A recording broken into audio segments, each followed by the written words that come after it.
सर्व शिवसैनिक बांधवांनो, भगिनींनो आणि मातांनो,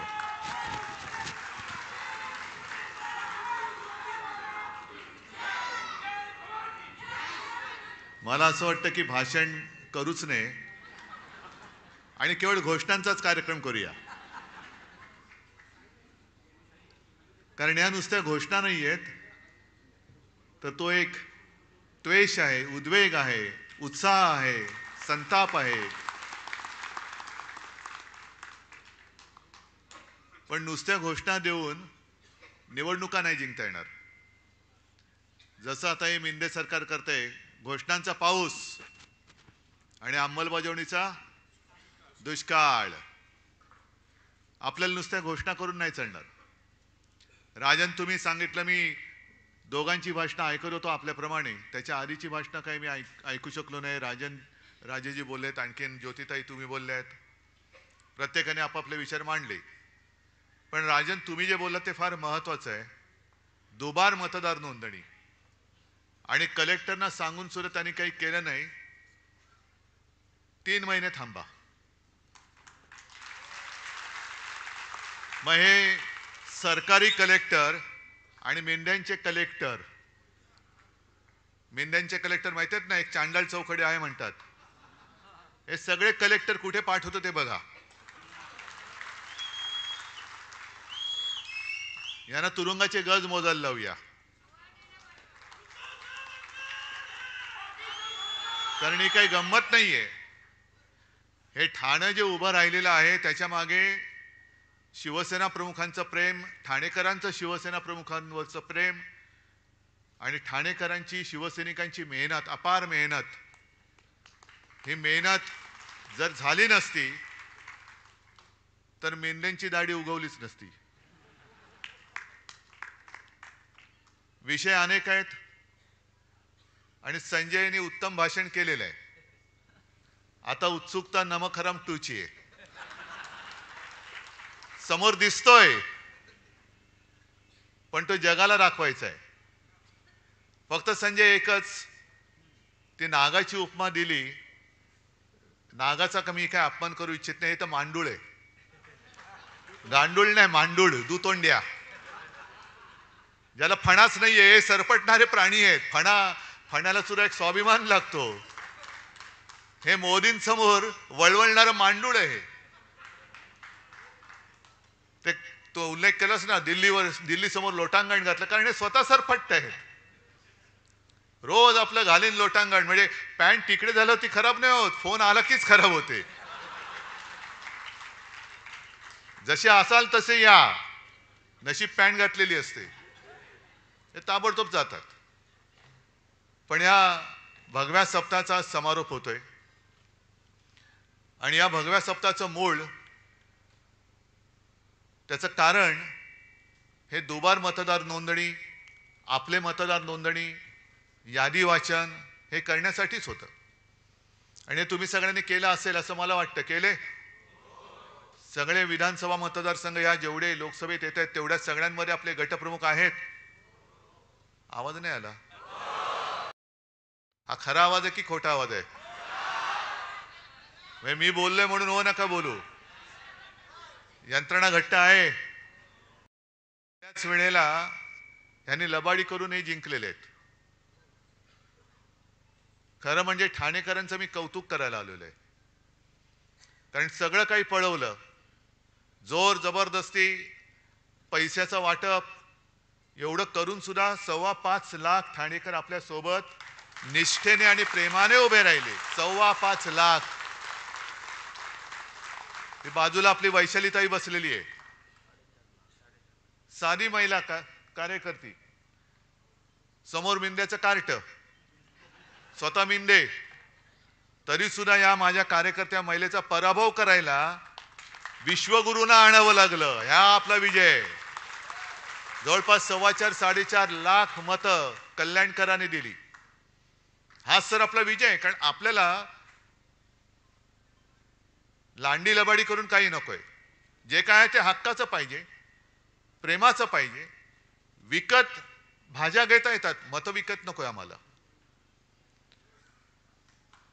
मतं नाही विकत घेत आपण कधी. आणि प्रचंड पैसा ओतून सुद्धा ही एवढी मतं मिळवली, तरी सुद्धा विजय समोर दिसत नाही म्हणून लांड्याला बड्या केल्या. ती मुंबईमध्ये एक आपल्या अमोल कीर्तीकरांची सीट 48 मतांनी पराभव होऊ शकतो आपला मुंबईमध्ये?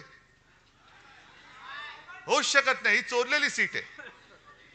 आणि त्याच्यानंतर ज्या दोन निवडणुका झाल्या, एक पदवीधर मतदारसंघ आणि शिक्षक मतदारसंघ, संपूर्ण मुंबई त्याच्यात मतदान करते, पदवीधर आणि शिक्षक. म्हणजे असं काही नाही की जो काही पदवीधर नाही तो काही समजदार नाही, पण जो सुशिक्षित आहे आणि मुळामध्ये शिक्षक जे पुढची पिढी घडवत असतात, आजपर्यंत कधी मतदान झालं नाही एवढं मतदान पदवीधरच्या मतदानामध्ये झालं, मतदारसंघात झालं. आणि प्रचंड मताधिक्याने आपला शिवसेनेचा भगवा हाती घेतलेला उमेदवार त्यांनी निवडून दिला. शिक्षक सुद्धा पहिल्या प्रथम आपण निवडून दिला मुंबईकरांनी. मग मुंबई ठाणे सगळे एकच आहे. कोकण माझंच आहे. कोकण माझंच आहे. कोकणामध्ये पराभव होऊ शकतो आपला. पण हे सगळे जे काहींचे चाळे चाललेत, हे अब्दालीचे चाळे आहेत.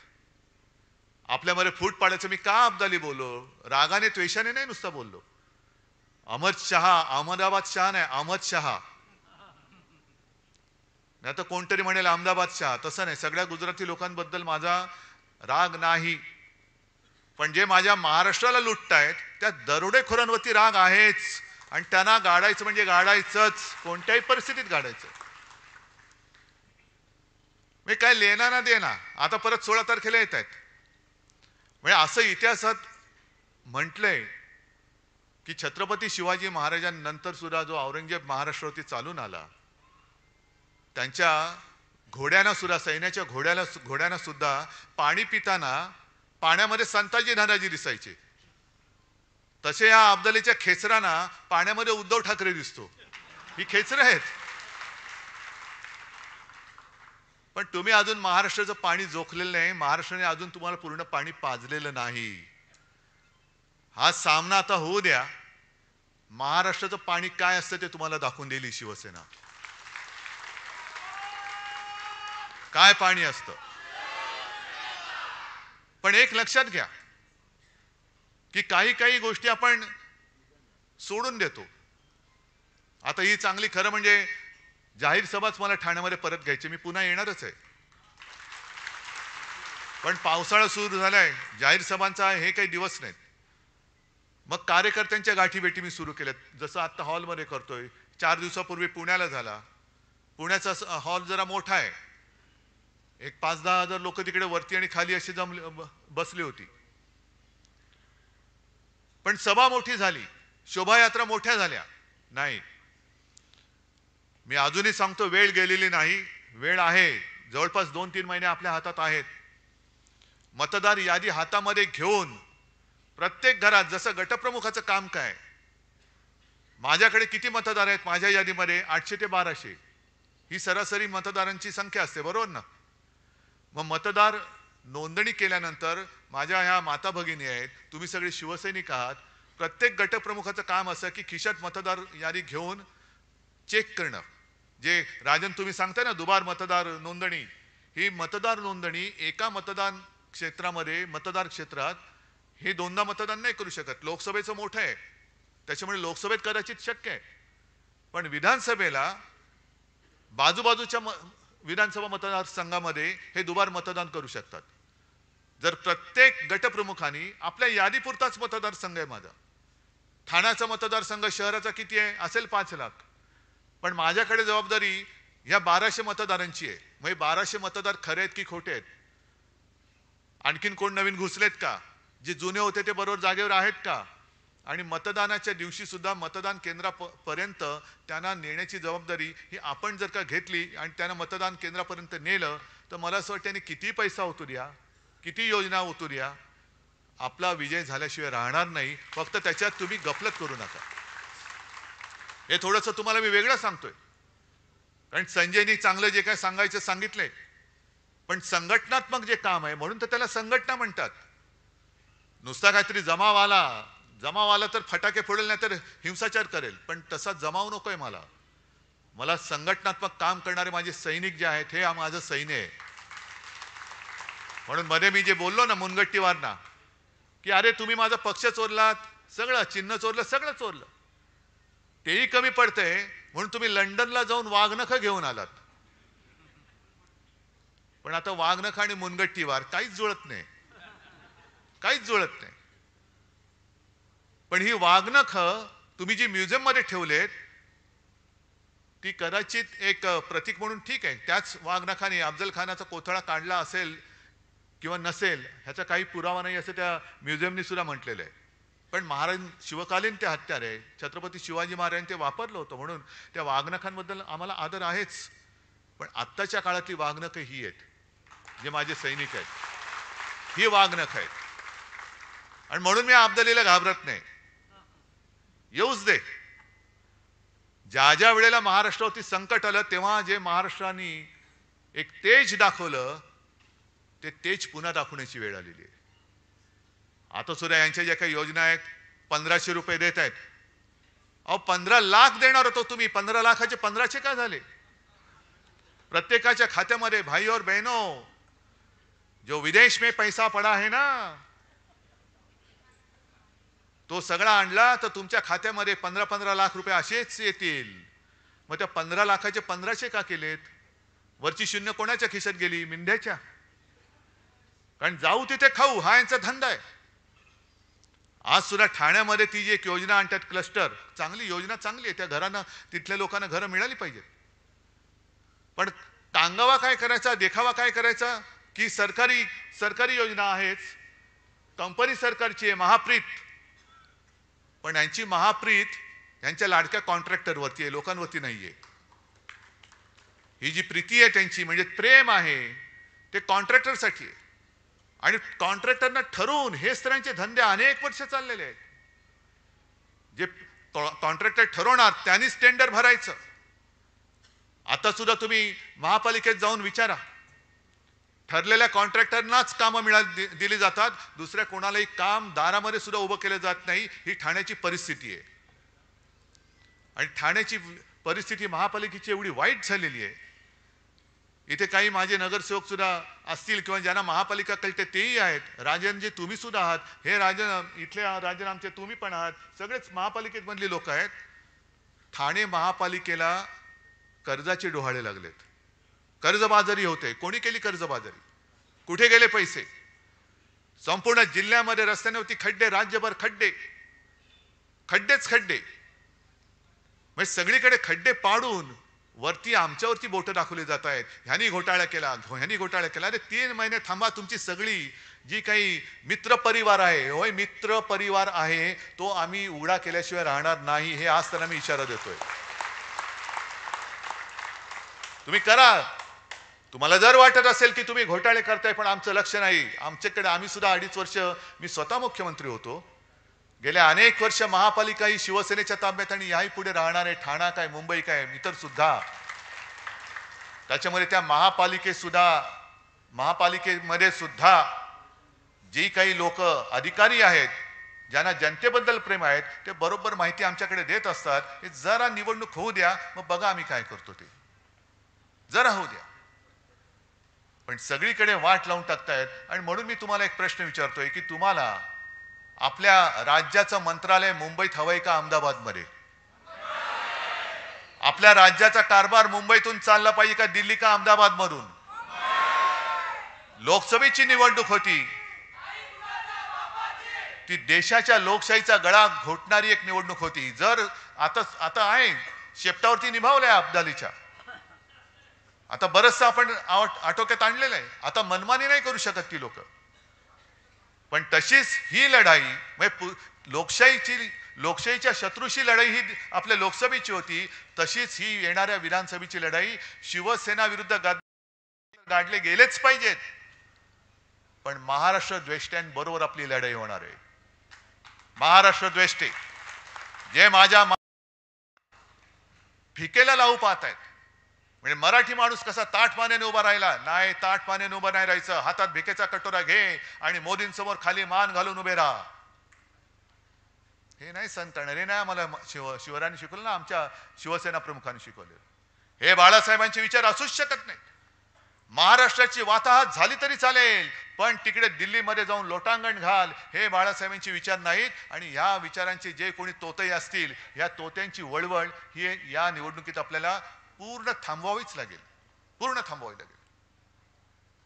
हे जे काय यांचं सगळं चाललेलं आहे, सगळं जे येते ते गुजरात, येते ते गुजरात. आज सुद्धा मी ऐकतोय, अजून ते मला कन्फर्म करायचं, आणखीन एक मोठा प्रकल्प हा गुजरातमध्ये गेलाय. म्हणजे आम्हाला तुम्ही भीक देताय, माता भगिनींना 1500 रुपये भीक देताय तुम्ही आम्हाला. मुलाबाळांनी काय करायचं? आम्हाला हक्काचं पाहिजे. शेतकरी सुद्धा त्याच्या हक्काचं मागतोय, भीक नाही मागत. मी सुद्धा ग्रामीण भागात फिरतो, तुम्ही सुद्धा ग्रामीण भागात फिरत असाल, जा शेतकऱ्याला विचार, तुला घर बसल्या फुकटचे पैसे पाहिजेत का तुला तुझ्या कष्टाचे पाहिजेत? शेतकरी सांगेल मी स्वाभिमानी आहे, मला कष्टाचा पैसा पाहिजे, त्याच्या पलीकडे मला एक सुद्धा भिकेचा पैसा नकोय. म्हणजे आमचे हक्क मारून टाकायचे, स्वाभिमान मारून टाकायचा आणि कोपराला गुळ लावायचा. ज्या वेळेला एका पाठोपाठ एक प्रकल्प गुजरातमध्ये चालले होते, तेव्हा हेच मिंदे बोलले होते, काळजी करू नका, मोदीजी बोलले ह्याच्यावर मोठा प्रकल्प तुम्हाला देतो. किती मोठा प्रकल्प दिला? आला? एक सुद्धा प्रकल्प नाहीये. अजून सुद्धा शेतकरी आत्महत्या करतच आहेत, बेकारांचे लोंढे फिरतातच आहेत. आणि जी लाडकी बहीण योजना काढले, ही मी एका म्हणजे संभाजीनगरमध्येच एका शेतात उतरलो, शेतकरी आले सगळे, दादा तुम्ही आमच्यासाठी देव आहात. म्हटलं जाऊ रे बाबा, मी देवबीव नाही, मी तुमच्यासारखाच आहे. नाही तुम्ही आमचं कर्ज माफ केलं. म्हटलं ठीक आहे, आशीर्वाद असू द्या. मग तिकडे काही महिला शेतात काम करत होत्या. म्हटलं काय ताई खुश आहात ना? ती काम करत होती बिचारी. तुला का? म्हटलं नाही 1500 रुपये मिळत आहेत. तुला काय 1500ने घर चालतंय वय? 1500ने काय होते? बाजूला तिचा छोटा पोरगा होता, 1500 रुपयात मला म्हणाली काय ह्याच्या शाळेची सोय होते? म्हटलं कुठल्या शाळेत जातोय? तुला ऍडमिशन घ्यायला पैसे नाही येत, 1500 रुपये घेऊन करू काय? कोणाच्या उरावर घालू? पण एक समाधान मला वाटलं की माझ्यासोबत सगळे अंबादास दानवे आणि संभाजीनगरचे कार्यकर्ते होते. त्यांच्या मुलाला एका शाळेत ऍडमिशन मिळवून दिली, त्याच्या शिक्षणाची सोय केली, ह्याचं मला समाधान आहे. पण अशी कितीतरी मुलं राज्यभर आहेत. काय 1500 रुपयाने काय होणार आहे? वह्या पुस्तकं येणार आहेत? ज्या पुस्तकावरती सुद्धा जीएसटी लावलाय, शिक्षणावरती जीएसटी आहे. आता तर कर म्हणजे आयुर्विम्यावरती जीएसटी. म्हणजे विम्याची जाहिरात आहे ना, जिंदगी के साथ भी जिंदगी के बाद भी, म्हणजे जिंदगी के बाद भी जीएसटी. कशासाठी भरायचा? कोणाच्या खिशात जाणार?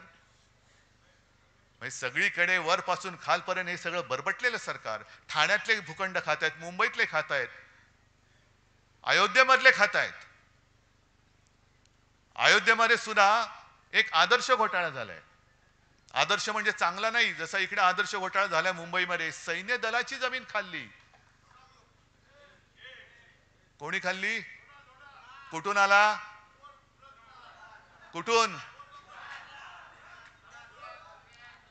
म्हणजे आमच्या हातामध्ये घंटा, जय श्रीराम वाजव घंटा, आणि लोढा बसला तिकडे टॉवर बांधून. याच्यासाठी आम्हाला राम मंदिर पाहिजे होतं, याच्यासाठी तुम्ही आम्हाला लढवलात, याच्यासाठी कारसेवकांनी बळी दिले. कारसेवकांनी रक्त कशाला सांडलं? लोढाचं टॉवर बांधायला. लोढाला टॉवर बांधून देण्यासाठी म्हणून कारसेवकांनी रक्त नाही सांडलेलं. तुम्ही जे गारूड टाकलं होतं, वातावरण केलं होतं, राम मंदिर, मंदिर वही बनाएंगे, मंदिर वही बनाएंगे, बनलं मंदिर. पण मंदिर बनल्यानंतर सुद्धा वाजत गाजत तुम्ही जो काही शो केला, तुम्हाला वाटलं होतं की आता बस झालं सगळं, आता आपल्यासमोर कोणी उभंच राहू शकत नाही. पण प्रभू रामचंद्रांनी सुद्धा जो बाण मारला थोडक्यात चुकला, नाही तर बरोबर वर्मी लागला होता, बरोबर वर्मी लागला होता. पण सगळीकडे गुजरातचे कॉन्ट्रॅक्टर कॉन्ट्रॅक्टर कॉन्ट्रॅक्टर कॉन्ट्रॅक्टर, वाराणसीमध्ये कॉन्ट्रॅक्टर, अनेक मंदिरं पाडलेत. शंकराचार्यमध्ये घरी आले होते. माझं भाग्य समजतो मी की शंकराचार्य आले आणि त्यांनी हिंदुत्वाचा अर्थ सांगितला. जो विश्वासघात करता है वो हिंदू नहीं हो सकता, हिंदू कभी विश्वासघात नहीं कर सकता. पण शंकराचार्य सुद्धा चिडलेले आहेत आणि त्यांनी स्वतः सांगितलं की केदारनाथ मंदिरामधलं जवळपास 250-250 किलो, आता तर म्हणतात काही जण 500 किलो सोनं गेलं कुठे? म्हणजे तुम्ही आमच्या मंदिरातल्या देवाचं सोनं सोडत नाहीत, मंदिराच्या आजूबाजूच्या जागा सोडत नाही. तिकडे सुद्धा वाराणसीमध्ये अनेक मंदिरं पाडली, अनेक पुराणकालीन मूर्त्या, प्राचीन मूर्त्या ह्या त्या डेबरीच्या ढिगाखाली कुठे गेल्या हेच कळत नाही. मूर्त्या सुद्धा कापल्या यांनी. हे तुमचं हिंदुत्व आणि तुम्ही आमच्या अंगावर येता. सगळं भ्रष्टाचाराने बरबटलेली माणसं, त्या अयोध्येमधली जमीन लोढा खातोय, रामदेव बाबा खातोय, सगळे खात आहेत. आणि आम्ही आपलं जय श्रीराम जय श्रीराम आणि हे विचारणार केम छो. मला एका गोष्टीचा अभिमान आहे. मी तेव्हा म्हटलं होतं आम्हाला प्रभू श्रीराम पाहिजे, पण मला भाजप मुक्त राम पाहिजे. तो भाजप मुक्त राम अयोध्येवासियांनी करून दाखवला. भाजप मुक्त राम. आपण काळाराम मंदिरात गेलो होतो, हे अयोध्येमध्ये गेले, पण हाच रामाचा एक रामाने जो निर्णय दिलाय की हे जो नाही कामाचा तो नाही रामाचा. हे या बिनकामाची लोक आहेत. मी उलट म्हणतो, जो नाही कामाचा तो नाही रामाचा. पण जाऊ तिथे खाऊ हे यालाच म्हणतात. ही सगळी यांची जी काय पाप आहेत, ताडाला गेलो तर अरबियन नाईट सारखे एक एक रात्री किती, म्हणजे ह्यांच्या रात्री वेगळ्या, पण यांनी केलेली पाप सांगण्यासाठी जितके दिवस लागतील ते कमी पडतील. आणि म्हणूनच ह्यांची पाप जी आहेत ती आता येत्या काही दिवसात उघडी करावीच लागतील. झाल्यात सगळ्या पक्षांनी यात्रा सुरू केल्यात. द्या पाठवून द्या ना, सगळ्यांना तीर्थयात्रेला पाठवून द्या. हे मिंदे चालले यात्रेला, जा बाबा तू पण जा. आणखीन कोण चालले, कोण गुलाबी जॅकेट घालते, कोण केशरी जॅकेट घालते, सगळे रंगपंचमी करा, पण जा तिकडे जा. आपण जे काय काम केले, अजूनही मी काल सुद्धा दिल्लीत गेल्यानंतर तिथे सुद्धा लोक भेटली. कुठेही जातो तिथे लोक भेटतात आणि सर्व जातपात धर्माचे आहेत ना. मुसलमान सुद्धा आमच्या सोबत आलेले आहेत, बौद्ध लोक सुद्धा आलेत, सगळेच आलेत, पारसी आलेत, ख्रिश्चन्स आलेत. आणि सगळ्यांचं म्हणणं एकच, उद्धव जी आपने जो कोरोना समय में काम किया हम भूल नहीं सकते. आम्ही विसरू शकत नाही. तुम्ही जे काय केलं, खरं मी एकटा नव्हतो, तुम्ही सगळे सोबत होतात, संपूर्ण यंत्रणा होती. आणि जे मी सांगत गेलो ते तुम्ही ऐकत गेलात, म्हणून आपला महाराष्ट्र वाचला. गंगेमध्ये जशी प्रेतं वाहिली तशी आपल्या इकडे वाहिली नाहीत प्रेतं, वाहू दिली नाहीत. उपचाराविना कोणी गेले असं होऊ दिलं नाही. ही जी काय सगळी कामं आहेत ही सुद्धा लोकांपर्यंत पोहोचवा.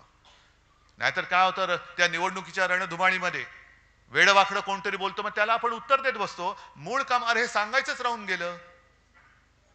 एक साधं उदाहरण देतो. 2012 साली शिवसेना प्रमुख होते, महापालिकेच्या निवडणुका आल्या आणि माझ्याकडे गोपीनाथ मुंडे आले. उद्धवजी काय करायचं काय करायचं. म्हटलं का नाही, कसं जिंकणार आपण, कठीण आहोत, कठीण आहे कठीण आहे. पृथ्वीराज चव्हाण तेव्हा मुख्यमंत्री होते आणि असं जर काय वातावरण सगळं केलं होतं की बस आता हे हारणारच. म्हटलं काळजी करू नका हो, होईल सगळं बरोबर. नाही कसं होणार. म्हटलं जरा थांबा. आणि मग मी माझे मित्र, कारण मी जाहिरात क्षेत्रातला आहे, माझे मित्र सगळे जाहिरात कॅम्पेन करणार आहेत.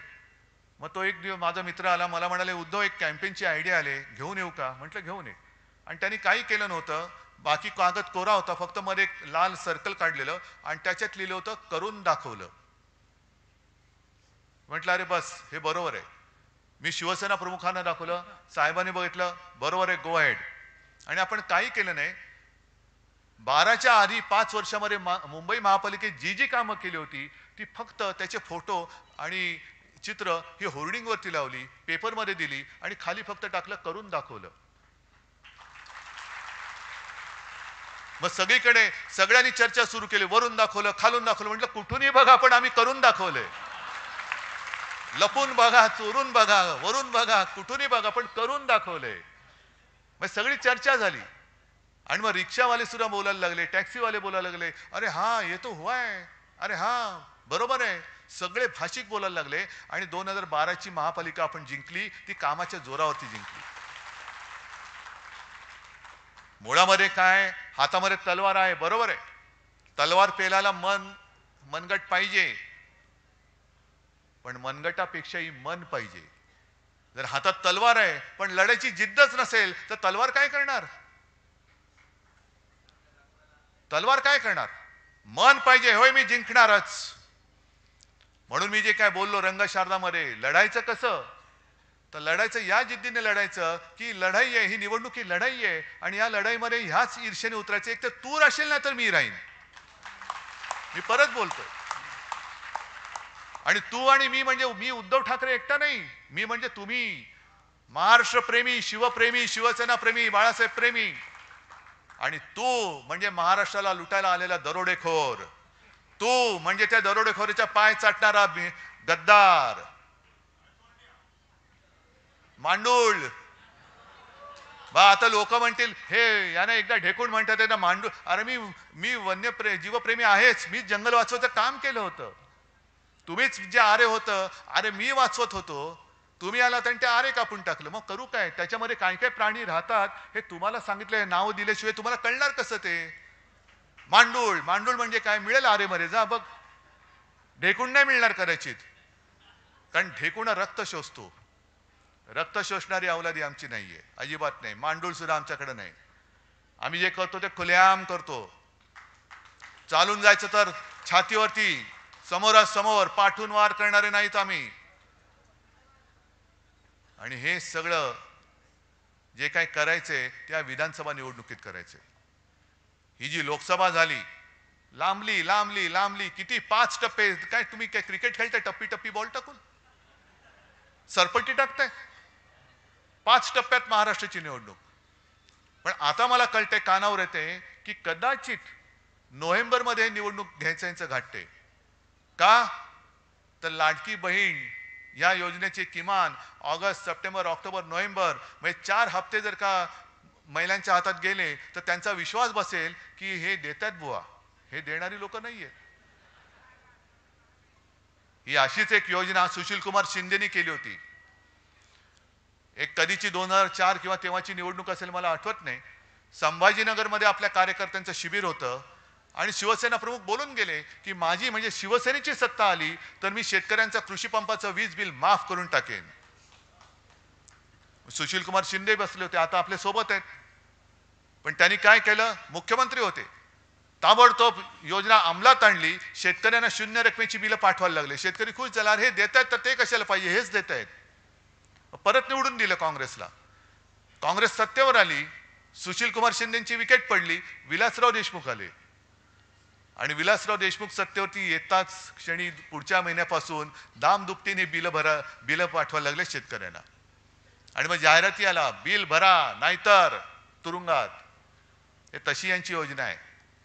हे फसवी करायला. आणि तुम्ही किती पैसे दिले तरी मी माझ्या महाराष्ट्राच्या किमतीला महाराष्ट्र विकून मला तुमची भीक नको, हे महिलांनी ठरवायला पाहिजे. आता आहे ना, जिजाऊचा महाराष्ट्र आहे, झाशीची राणी मेरी झाशी नाही दूंगी.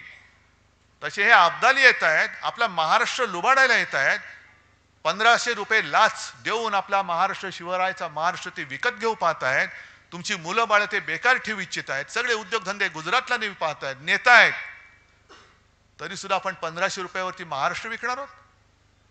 हा निर्धार आपण केला पाहिजे. ठीक आहे, योजना आहे, लाभ जरूर घ्या, कारण हे तुमचेच पैसे आहेत. हे काहींच्या खिशातले नाही आहेत, हे पैसे तुमचेच आहेत. आता तर आणखीन करतायत. जसं मोदींनी केलं होतं, ते रथ पाठवले होते गावागावात, आठवतं ना तुम्हाला? मोदी रथ, मोदी सरकार, मोदी सरकार.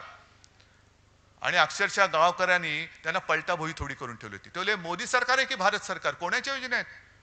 मोदींनी काय घरच्या खिशातनं योजना दिल्यात? नाही नाही नाही नाही, तसं नाही, तसं नाही, तसं नाही. हे मोदी सरकार काढ आणि भारत सरकार लिहि, नाही तर चालतो या गावातून. मग तसंच आता हे करतायत. 50,000 योजना दूत, 50,000, प्रत्येकाला 10,000 रुपये महिना. म्हणजे त्याच्यामध्ये सुद्धा ही चांडाळ चौकडी, खोटी नावं, जशी दुबार नोंदणी केली ना तशी खोटी नावं टाकून त्याच्यातले पैसे परत काढणार. हा मोठा दूध घोटाळा आहे. आणि तुमच्या योजना ज्या तुम्ही केलेल्या नाहीत, अरे कागदावरती काही लिहू शकता, पण अंमलबजावणी कुठे? मग यांचीच माणसं, यांचेच चेले चपाटे, यांचेच कार्यकर्ते, त्यांचे सगळे कुटुंबीय हे या दूतांच्या नावांमध्ये घुसवणार आणि त्यांच्या माध्यमातून पैसे काढणार. हे दूत महाराष्ट्रामध्ये फिरता कामा नयेत. हे नाही फिरता कामा. त्याच्यासाठी जाहिराती करतायत, करोडो रुपये उधळतायत. आणि तरी सुद्धा आम्ही ह्यांची टाळ किटून काय भजनं गायची? ही निवडणूक त्याच्यासाठी आहे. हा भगवा सप्ताह त्याच्यासाठी होता. मला एका गोष्टीचा अभिमान आहे, जी मी एक सूचना दिली होती. आपला भगवा हा फक्त भगवाच असला पाहिजे. त्या भगव्यावरती मला चिन्ह नको. भगवा शिवछत्रपतींचा, कुठे शिवाजी महाराजांनी चिन्ह टाकलं होतं? अरे हा शिवाजी महाराजांचा भगवा, हा यांचा भगवा, हा त्यांचा भगवा नाही. भगवा एकच, हिंदुत्वाचा भगवा, शिवाजी महाराजांचा भगवान, तोच बाळासाहेबांनी आपल्या हातात दिलेला भगवा आहे. हा भगवा तर घ्यायचाच. पण दुसरी गोष्ट, जो लोकसभेच्या वेळेला आपल्याला प्रचार करायला वेळ मिळाला होता तो मशालीचा, आत्तापासून मशालीचा प्रचार करा. घराघरामध्ये आणि प्रत्येकाच्या हृदयामध्ये ही स्वाभिमानाची मशाल पेटवा. कोर्टाचा निकाल कधी लागेल सांगता येत नाही.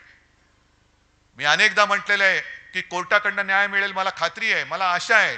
पुढच्या 5-50 वर्षामध्ये हा निकाल लागल्याशिवाय राहणार नाही. आणि हसायचं काय त्याच्यामध्ये? अरे हसताय काय? 2 वर्ष तर झाली. अपात्रतेचा निर्णय आता लागला, आता लागेल बघा 5-6 वर्षामध्ये. पण तोपर्यंत झाली, माणसं म्हातारी झाली, निवडणूक विधानसभेची टर्म संपली. तसंच माझ्या नाव आणि चिन्हाचा लागेल निकाल पुढच्या 5-50 वर्षात, 100 वर्षात लागेल. पण तोपर्यंत आपली जी मशाल आहे ती मशाल हीच लोकशाही गाडणाऱ्या लोकांचं बूट जाळण्यासाठी मशाल आहे. लोकशाहीची हत्या समोर होते तरी सुद्धा डोळ्याला पट्टी लावून बसणारी जी माणसं आहेत त्यांना जरा तो लोकशाहीचा चटका काय असतो ते दाखवणारी ही मशाल आहे. त्याच्यामुळे शाखांच्या बोर्डवर असेल, अगदी भिंतीवरती असेल, सगळीकडे आता धनुष्यबाण नाही, मशाल आणि मशाल. अजूनही मला जी माणसं सांगतात की अरे उद्धवजी आम्ही तुम्हाला मत द्यायचं म्हणून गेलो, मत दिलं, नंतर कळलं आम्ही चुकून धनुष्यबाणाला मत दिलं.